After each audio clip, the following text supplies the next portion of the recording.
Hi fam, my name is Vuvu. If you're new on here, please consider pressing that red subscribe button down below and joining the family. If you're an oldie, a member of the fam bam, welcome back fam.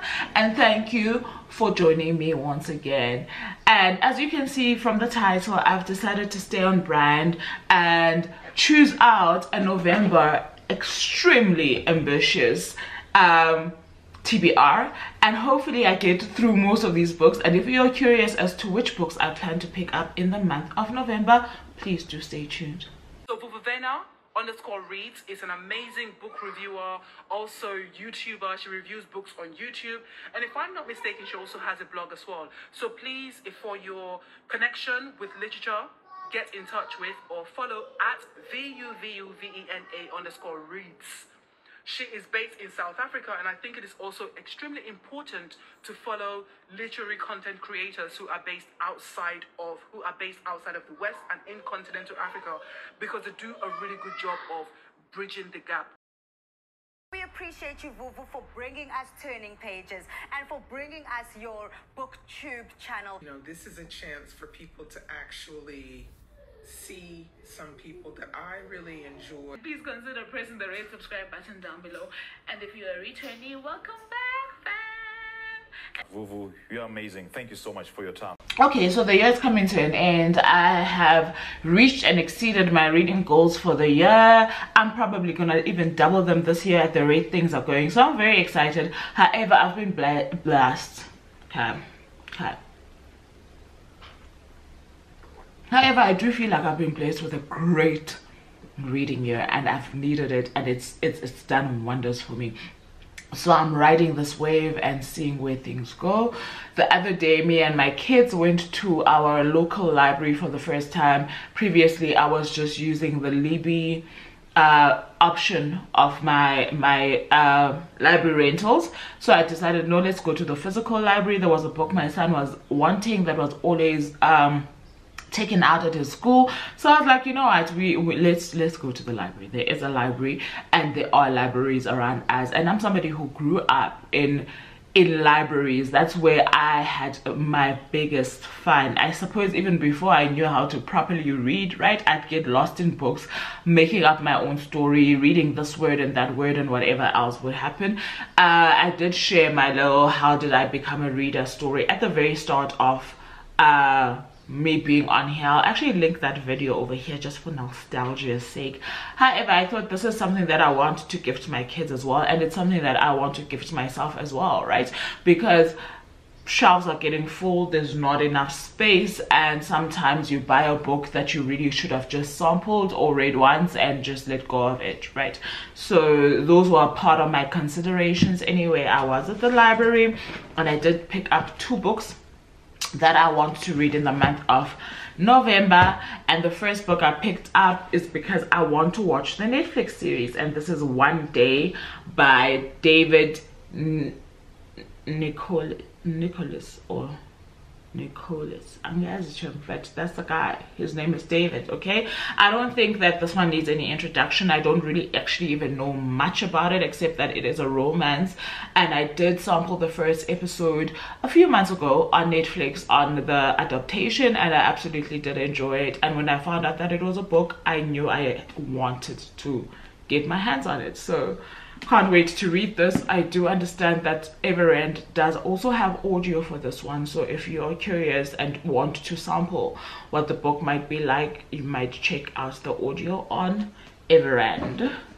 Okay, the next book I picked up I had never heard about, but it did give me, what's this, like fantasy vibes, so I decided to pick it up, and this one is Girl Goddess Queen by B Fitzgerald, and I don't know anything about this one. I'm going into this one blind, and you guys know how I do. I only read you guys the synopsis to the South African authors especially, and some of the African authors when doing TBRs, because my pals tend to be very ambitious, and I feel like most of the other contemporary authors or authors that are very well known, the stories behind their books are pretty much known before the book is picked up. So some of our local and continental authors don't have that kind of fortune, so that's why I do read the African / South African authors on my TBR, right?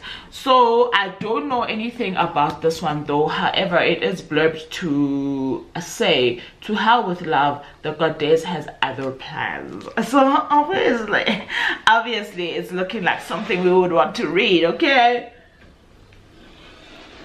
I actually requested from Penguin this James Baldwin book called Go Meet the Man, and I had forgotten that I actually have it on my shelves. So this was through NetGalley, obviously, so I'm going to hybrid read it and obviously do a review on there. James Baldwin, I'm just struggling with the light, that's why I'm moving it like that. He needs no introduction, man. I got this one from a library sale I went to recently of obviously secondhand books. Absolutely looking forward to it. So a few years back, I want to say it was last year, but I think it was the year before, I tried reading The Poppy Wars by R.F. Kuang. This is the trilogy, and I read The Poppy Wars and I absolutely enjoyed it. However, I struggled to get into the second book, right? And it is based in a political, I want to say China. It does have quite some historical fiction woven into the, what's this, into the fantasy and the fiction, obviously. And I want to pick it up again. The only R.F. Kuang book that I read and absolutely loved, I had to read it twice last year, was Yellowface. Absolutely loved this book. Absolutely would continue to recommend it. So I want to give her another chance with the fantasy, because that one isn't fantasy, and delve into this one because I've heard great things about this trilogy. It doesn't need any introduction as well, but it's The Poppy War, followed by The Dragon Republic, and then you have The Burning God. So I look forward to seeing how it pans out this time around, because I am definitely somebody who believes that sometimes it's not the book, it's just that it's not the time, if you hear what I mean. So I hope that this time around, because I am in my fantasy bag, that it works out for me. Okay, the next 3 books are African. So this one is a kids book that I recently got from NB Publishers, and this one is Cook Off at Gogo's Spa. A few years back they had sent us another copy, first Gogo Spa kind of copy, Spaza, sorry, why do I keep saying Spa? Spaza book was Disaster at Gogo's Spaza. That one is on the shelves in my kids' room. I never actually got around to finishing it. I do feel like I will start with this one, because I don't think, obviously I suppose they'll keep the same characters, but I really don't think that they have to be read as a series. So I will definitely be picking up this one. And this one is by Salamina Musese, illustrated by Vian Olofsson. Wow. And the back reads, Gogo's Goodies is the most famous spaza shop in town, and soon it will be transformed into a culinary battleground for the Great Soweto Cook-Off. When Gogo Tina decides to enter the prestigious competition, Dumi thinks she has the perfect pan. She and her twin cousins will surprise Gogo and help her win, but they soon realize there's more to cooking than meets the eye. As things go from bad to worse, especially since Gogo is up against renowned chef Pierre. Ooh, this should be exciting. It's exciting also because of the illustrations. If you know anything about me when it comes to kids books, this is the one thing that I absolutely love, and it's so well done, man. Like, illustrators are so talented. So anyway, that's the one book. The next book I'm going to be buddy reading during the, what's this, November sprints with the girls, and this is The Secret Lives of Babasegi's Wives by Lola Shaneyin. And we've been wanting to read this for the longest time, but obviously our reading moods are never truly aligned, so we just decided we're gonna force matters this time around and just read the book. Okay, So this one I'll put aside because I will be reading it during the sprints. However, it says comic, tragic, topical, and entertaining. That's what Bernadine Evaristo has to say. Petina Gapa says, a funny and moving story told with love and compassion, a jewel of a novel. It reads, to the dismay of her mother, Bolanle marries into a polygamous home and becomes the 4th wife of Baba Segi. She is a university graduate and as such highly prized by her new husband, but even graduates must produce children, and her husband's persistent bellyache is a sign that things are not as they should be.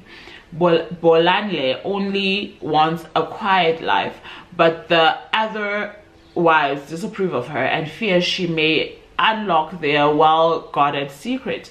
Lola Shenayin weaves a witty, exuberant story of determined women and big surprises in this beloved modern classic. Apparently it's coming to Netflix soon, and The Guardian said she finds redeeming features in even her wickedest characters and comedy even in violence and cruelty. Oh, okay, I love that. Love what they had to say about it. And I just wanted to, because I do want to say she is Nigerian. However, you know, you don't want to say the wrong things, and I don't see anything about the author. So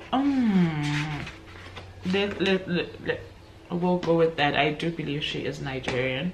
And then the next book that I'm gonna pick up, I got from Pan Macmillan South Africa recently, and it's a collection of poetry by Duduzile Nolini Ngwenya, South African, and it says you get better with time.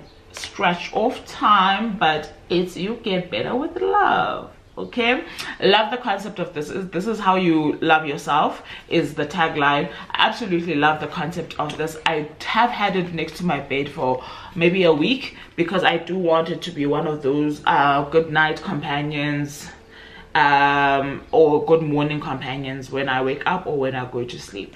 So this one reads, you get better with love takes you on a journey of embracing vulnerability in its rawest form, exploring fears, insecurities, love experiences, and the yearning for acceptance. The author weaves a narrative of prose and poetry, delving into the heart of human emotion. The collection of poetry is a testament to the power of owning one's feelings and thoughts, showcasing a delicate balance between personal and universal experiences as a way of symbolizing individuality and how we don't have to constrain ourselves to one thing. The author uses lowercase typography and invites you to reflect on your struggles and triumphs. As each page turns, You Get Better with Love offers a comforting reminder that as long as we breathe, there is an opportunity to begin anew, love oneself fully, and embrace the endless possibilities that come with choosing to try again. Absolutely love. I love the concept of this collection. It says that Duduzile Nolini Ngwenya is a writer, entrepreneur from Hammanskraal, Pretoria. The former magazine editor and life coach is passionate about mental health and self-development and aims to inspire others to heal and grow in self-love and self-acceptance. She has self-published 2 best-selling books, Things I Never Say to Myself and This Time You Return to Yourself. And this is what she looks like. I'm hoping, I'm praying. Oh, okay, well, I don't know, but that's what she looks like. Absolutely stunning. So as you guys know, I always try to pick up my Kindle as well during the month, and sometimes the stuff that I read off my Kindle are very spontaneous and sometimes it's pre-planned. So I am in the middle of a book currently on Kindle, and this is Lyric by Gray Huffington, and that's the second book in the Eisenberg Effect series. The first book was Luca, which I did share with you guys. So I do want to start reading from the rest of the books. There's 4 books in the series, and more than halfway through this one, but I do also want to keep them for like a time where, let's say it's the holidays, or I just want a quick read, or I just want a palate cleanser. So that's why I'm not gobbling that series up as I usually do with series. I will not be looking at the rest of the books that I want to mention. 2 more books from the Kindle, because Chomi, 2 things, those books are from NetGalley and sometimes the covers are not there, and number 2, my baby's so slow sometimes, so she just frustrates me. So I will be reading the titles of my what's this thing, page over here. So the next book that I do want to pick up off the Kindle is from NetGalley, and it is book 3 in the Crowns of Nyaxia series. It's not part of the duology, but it is the 3rd book in the actual like Crowns of Nyaxia novels by Carissa Broadbent. And that book I'll put up here is The Songbird and the Heart of Stone. The Songbird and the Heart of Stone. I'm definitely looking forward to that one. You guys know that I've gone insanely crazy about these books. I absolutely love what Carissa is doing with bringing back the vampire world and her interpretation of it. Absolutely love it. So that's the second book from the Kindle, and the 3rd book is a book by Safa Ahmed, and it's a romance called The Girlfriend. It's a romance called The Girlfriend Act by Safa Ahmed. I don't know much about that one, but I do feel like I do want to sprinkle my TBRs with some romance here and there, because I've come to learn that I do enjoy it, especially when I feel like it's done tastefully. Absolutely love it.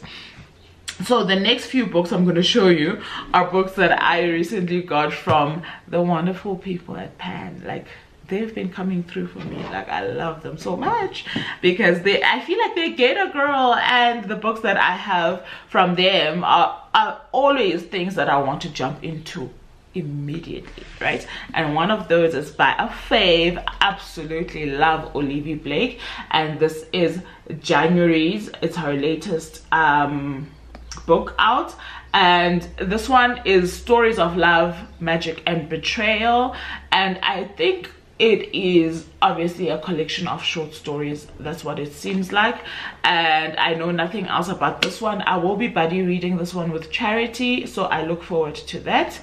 The next book from them is The Rain in the Holly Library, and I also don't know much about this one. It's by K. Linda, and I'm also buddy reading this one with Charity. Then they sent me a novella from the Carissa Broadbent series, Crowns of Nyaxia novels, and this one is 6 Scorched Roses by Carissa Broadbent, which I will definitely be gobbling up very, very soon. I also want to pick up Verity by Colleen Hoover. I had given her like an X on my shelf in the sense that I really don't enjoy stuff from her, but I understand that this is quite different from the rest of the stuff that she has out, so I look forward to seeing how this one will go. I definitely plan to pick it up. And the last book that I have is a book that I got from the pile of books that we got from Bloomsbury on the Bloomsbury Big Night In earlier this year, and it is a romance, and this is definitely not the cover because this is an arc, and it says The Days I Loved You Most by Amy Neff. And when she spoke about it, girl, I was like, this one is gonna shatter me, but I'm ready for it. So I look forward to this one and telling you guys how it went. That is my ambitious pile for the month of November. Thank you so very much for sticking it through with me. If you made it this far, please share a heart emoji, the hands heart, for love, for romance, and all that good stuff. And until next time, I really do love you guys for choosing me. Bye now.